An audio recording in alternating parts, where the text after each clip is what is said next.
السلام عليكم ورحمة الله تعالى وبركاته. اليوم لدينا برنامج سي كلينر. برنامج لا أستغني عنه صراحة في تثبيته في جهازي. يعطيني خدمتين جميلتين ضد الاختراق، يعني يحميك من الاختراق وليس يلغي الاختراق أنت وما تفعل بالبرنامج. كل برامج الحماية لديها ثغرات، لديها قواعد بيانات تعمل عليها، ليس كعقل الإنسان. يعني أنت يعطيك برنامج حماية، قم باستغلاله بالخدمات التي يوفرها لك، ليس أنك تعمل عليه ويقول أنه يحميك من الاختراق. لا شيء يوجد 100% يحميك من الاختراق. هو البرنامج. نذهب إلى موقعه الرسمي حتى لا تكثر علي البلبلة. ها هو موقعه الرسمي.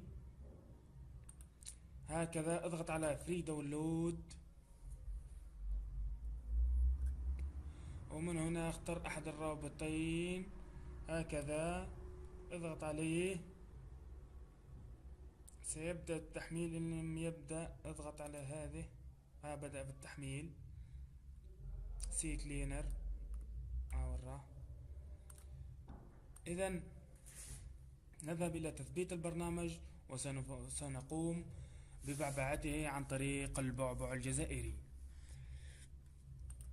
هكذا اضغط عليه مرتين،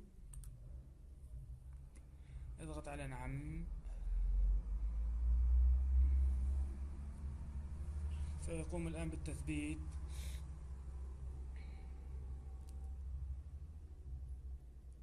نعطيه انستال.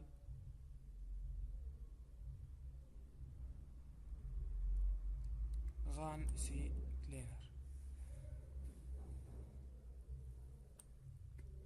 هكذا لم نعد نستحقق.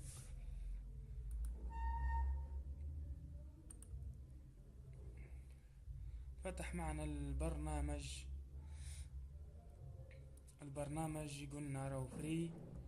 هنا نذهب إلى آخر قبل الأخيرة، هذه في الرجلاج، ونذهب إلى أول خانة ونعطي أوكي لتغيير اللغة. هكذا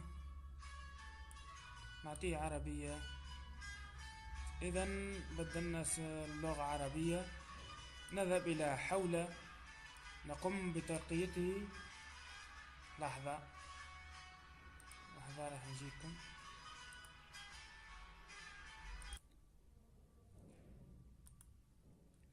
إذن أين كنا؟ نقوم بترقيته إلى برو. أنا عندي بايبل وحسابات تحمل آلاف من الدولارات، ولدي برنامج مساعد. اشتريت السنيال بالطبع. هو البرنامج المساعد. نقوم بفتحه هكذا ونضغط على هذا الزر. هنا سوف يعطينا بعض الكلمات الغير مفهومة. هكذا تعرفون اليوتيوب انه مراه مزير. هكذا هكذا هكذا هكذا ننسخ احدها، نعطيه نسخ، ونذهب الى المفتاح. ها هو المفتاح. انا لدي المفتاح. ها هو المفتاح الذي اشتريته. هكذا نقوم بكتب اسمك هنا، والصق المفتاح الذي اشتريته من ونعطيه تسجيل.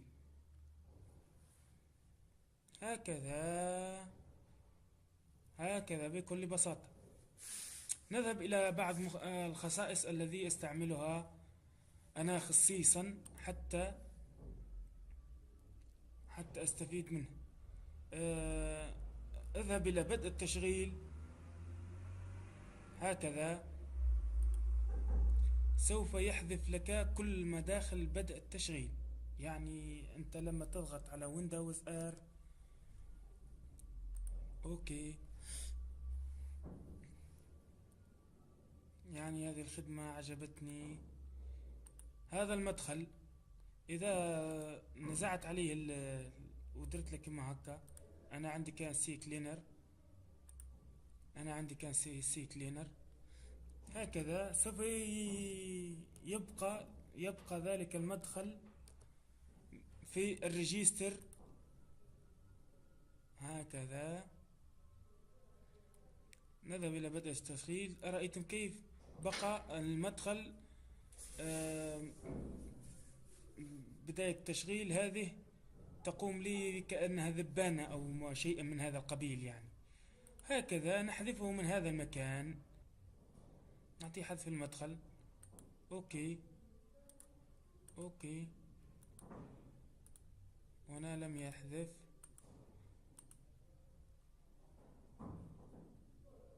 موافق. هنا يريدنا أن نعيد تشغيل هكذا. لا يريد الحذف، يريدنا إعادة تشغيل البرنامج، إعادة تشغيل النظام. نذهب إلى الريجستر ونقوم ببحث عن الموارد. كاش ما كاين أشياء في الريجستر تلفة تثقل النظام، تثقل الأشياء الأخرى. وإمكانك الذهاب إلى اليوتيوب والبحث عن برنامج سي كلينر، ستجد المحترفين يقومون بشرحه شرح أفضل مني بالطبع. هذا مكان، هذا يقوم بالريجستر يعني بحذف مداخل من الريجستر هكذا اضغط هنا. يريد نسخة احتياطية، نقول له لا. وإصلاح الموارد سوف يحذف لنا كجميع تلك الإدخالات التلفة والمرنة بإمكانك تجد تطل على أول تعليق أو ثاني تعليق، ستجد الأشياء التي ذكرتها هنا في التعليقات. هذا مكان، هذا هو درسنا اليوم. درسنا عن هذا البرنامج هذا. خلاص هاو مريقل هني، فهمتني؟ هيا